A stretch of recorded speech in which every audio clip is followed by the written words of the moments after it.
Good Lord. Red lights on? Mm-hmm. Perfect. All right. Well, we'll jump right in here. Thank you for joining us again. Welcome back to the podcast. I'm your host, Chris Denise, and with me today is Alexis Bicât. Yeah. Okay. Thank you for joining us. You're welcome. Alexis is the... Oh my God, I have my phone on. Terrible. How unprofessional. Actually, I'll do the same thing. Sorry about that. Okay. Let's gloss over that. The perfect way to start a podcast.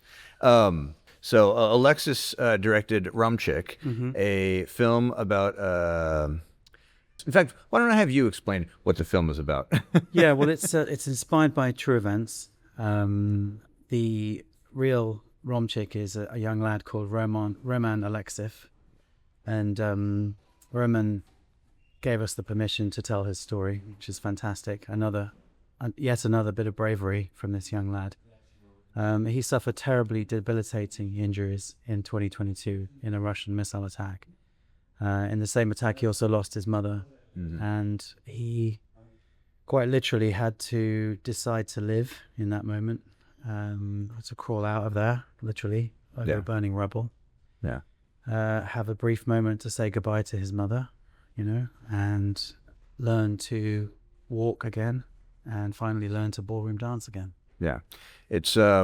I will say, from having watched it, thank you for that screener, by the way. It was fantastic. It was the last thing I did before I went to bed was put that on and enjoyed it. It seemed, if you watch through the credits, you see actual footage and images from the real boy. And you guys, I got to say, you guys did an incredible job of being true to life with your representation of him and what he appears to have gone through. I think we talked about this a little bit last night. What compelled you guys to do that story? Well, it's actually a terribly boring answer to that question. We had about 20 pitches. We're studying at university, and we had about 50 or 60 students in the core filmmaking department, and we voted on 8 of the stories, and that happened to be one of the stories. It's from a newspaper article. Okay. Yeah. What was the journey like? I know that you are in university, and I think you mentioned something about a lot of your classmates were younger and maybe more concerned with grades and things like that. And it sounded like there was No, I don't think so. I mean, what I think is that they... I meant more concerned with grades than you were. Yeah, well, there's that, because I was a mature student, so I was there for making movies primarily, for sure, and that's what we did. And but one thing I can tell you about this film and making this film is that we all just knew that the film would always be bigger than any of us. Yeah. I think what I was trying to explain last night is that usually you have you're worried about your grades, right? But this time I cannot think of anyone who didn't pour their heart and soul into making the movie. Yeah. And I think we all knew that no matter what, if we got it, well, hopefully we got it right. Yeah. But if we got it right, then it would grow and become something bigger than anything like grades or whatever. Yeah. I mean, it's a story of humanity and struggle and trauma. And one of the things I found very interesting watching through is you had to have a young man come in and play this character, and I felt that it was an extremely authentic performance. It felt like this was Romchyk. And how did you cast? Ilya Bondarenko is the lad you're referring to. We found a Ukrainian dance company in England. We had a wonderful choreographer called Olga Baboshko, and she brought these amazing kids who were all wonderful at dancing. Yeah. She's an amazing choreographer. It's very funny. She's very strict with them, as you might imagine. A choreographer to be and a teacher. Yeah. And it made. Everyone always says don't work with animals or children. Yep. And I knew quite early on that what I was going to do is use Olga to choreograph all the scenes, even the scenes which didn't have dancing in, because I knew that you've instantly got people who can hit marks, and because they're going to be doing a routine. So we basically choreographed even the scenes that didn't have dancing, and that was extremely helpful. But Ilya's wonderful. He was great, and he's a non-actor. Well, he is now an actor, of course. But that was his first rodeo. Very cool. I guess almost side note here. Did you end up getting to meet the real Romchyk? Yeah, I did. And that's quite interesting. It's because of course you expect to meet someone who's like a superhuman person, and of course, he's showed extraordinary bravery and extraordinary strength and courage, and what he's achieved physically and mentally just to get through everything is way beyond what you might think a normal person is capable of. But the most powerful thing about meeting him is he's been to hell and back, right? And the most powerful thing about meeting him is he's just a kid. And that really floors you, because you meet this guy and you're like, wow, he's a 9-year-old boy. He's not 9 anymore, but and it floors you, completely floors you. How long did this take to make? There was a lot that went into it. There's a lot of makeup effects for the young man, and I think that mask that's created for him. What was the process like? As far as the film was 183 days. Well, I was allocated from the day I was allocated until the last day of the sound mix was 183 days.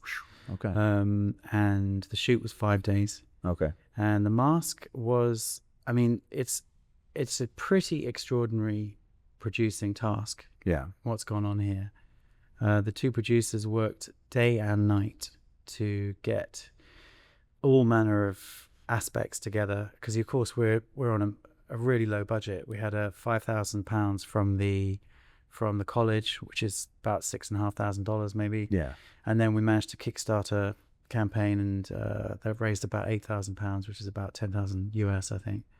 So it's a very low budget. And so it really is, and it goes really fast. And so the mask was like, last minute as well. It's like really getting it together, and yet another Herculean task accomplished by the producers, basically. Awesome. So is this your first or your directorial debut? Have you done other stuff? No, it's not. I guess I got quite lucky or whatever. When I first came out of college, I like 20 years ago, I did 2 back-to-back short films. One as a producer and one as a director. And they were both very successed for their. They both got released theatrically nationwide, which is quite unusual for short films. And at that time, UK was quite different. At that time, I was a lad who grew up in a working class neighborhood, and I went to a state school, which in England it's different to how it is here. It's kind of there's a more divisional aspect to the social side of it. And so I was really green. I didn't know about an agent. I didn't know about film festivals. I wasn't kind of in the crowd at that time, which was very kind of private school boy, English crowd at that time. And it's changed a lot since then. And so I couldn't manage to get a foothold then as a filmmaker in the UK. And so I decided to move to the States. I lived in like New York, Los Angeles, Big Sur for over a decade. Oh wow, Big Sur! I Big Sur's great actually. I was a volunteer firefighter and a bartender in Big Sur for a long, long time. Oh wow, that's quite a departure from filmmaking. Yeah, well, I was writing the whole time, but it was good. It was very good, very formative for me. Certainly. Yeah. Do you feel like any of those kinds of experiences have shaped your filmmaking at this point? Yeah, they have, of course. I think for going back to Romchyk, because that's the key thing here. And I was talking about this to Marcella. Marcella's the festival programmer, as you know. Festival coordinator. Romchyk is definitely about the triumph of the human spirit. There's no doubt about that. Absolutely. And I recently had 2 kids, so in fact, congratulations. Thank you. My boy was born 10 days before the first day of principal photography. Okay. And so there's an inevitable attachment I have to stories around children, and particularly to the way you view war through the eyes of a child, which is huge. And so that was very helpful for me, and yet another thing to make me realize that the film would always be bigger than me or grades or whatever. So, absolutely. So where are you guys headed to next with this film? Was this wasn't the premiere of it, but no, it wasn't. Circuit now. We've been very lucky. We've been in lots of film festivals so far. I should probably say we just picked up Best Student at San Jose International Short Film Festival last night. Absolutely, yeah. So thank you to you guys. But we're in Newport Beach this week as well. Okay. We've also, this is such a big deal for me because I'm a Brit essentially, and of course the film was shot in South London. And yet it's set partially in Ukraine. We've just been accepted to Kiev International Film Festival. Oh, very cool. So congratulations. I don't want to get too sloppy about it, but for me personally, for the film to be truly born, it has to be in Kiev or in Ukraine. So I'm so pleased and proud about that. I'm hoping to be able to go, but that's difficult. Well, at least the film will go, and I think for sure. your work will be able to go home, if you will. Yeah, right? Exactly. Thank you. That's perfect. Yeah, spiritual heartland, spiritual homeland. Yeah, that's it. Yeah. Where do you feel short films fit in filmmaking these days? That's a really good question. It's actually you can go quite deep on that because Bill Hargreaves and Steinway have, for some crazy reason, they just decided to do a short film festival. Yeah. And for 17 years, they've resisted anything but that. Yeah. And I think that's really crucial. It's part of the reason they've got their Oscar recognition, and that's also down to the curation of the short films as well. But short films are very important. And believe me, I've been in places where I couldn't stand short films anymore because making them is so difficult. It's really, really hard. Yeah. But short films, you have the opportunity. Yes, of course, they still cost money for sure, but you have the opportunity to say whatever you want because it's not going to cost $3 million to make it, or it shouldn't. So that's why they're important. It's because you can say something. And I think I'm just taking it back to Roman's story again one more time. Absolutely. One of the great things about short films is that, again, as I said, you can say things. You can maybe even have a nuanced point that you're making, which is very difficult in our society with the way our media is, to make a nuanced point about anything. Yeah. And so, like I said, Romchyk is about the triumph of the human spirit. It's about seeing the war through the eyes of a child, of course. But there is a political aspect to it as well because, of course, you think about why this is all happening. Yeah. And you think about why is this civilian involved in this? Yeah. Why is this child involved in this?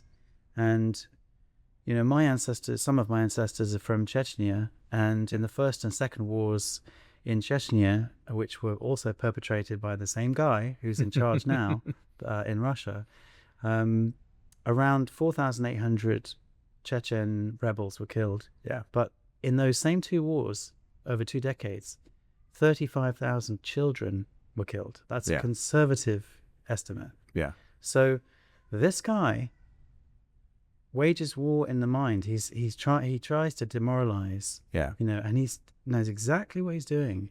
Yeah. So for me, there's an aspect to it which is nuanced, which is get off the fence, get on the right side of history. Yeah. Look at what's happening. Yeah. Don't let us tell you. Don't let us lead you. Just observe, Yeah. Is this someone you want to get into bed with? Yeah. I don't want to keep you too long. Why don't we wrap it up? Is there anything else you'd like to say to our audience or talk about the festival, your experience here? Just a big thank you to San Jose International Short Film Festival, of course, on behalf of the cast and crew. This is, some of us get to stand in front of a microphone and in front of a camera and say things about the movie, but the the people here who are really important is our cast, our crew, our supporters. Yeah. Roman and his father Yaroslav, who let us tell the story. And the story. Yeah. That's the main thing here. So I'm just very grateful to be able to facilitate the work of my peers, and I'm very, very proud of what we've accomplished. Well, I'm pleased to have had you here. I'm extremely excited I got to watch that, pleased that I got to watch that film, and I look forward to what's coming from you next. Great, Chris. Awesome. Thank you, Thank mate. you so much. Cheers. We'll see you next time, folks.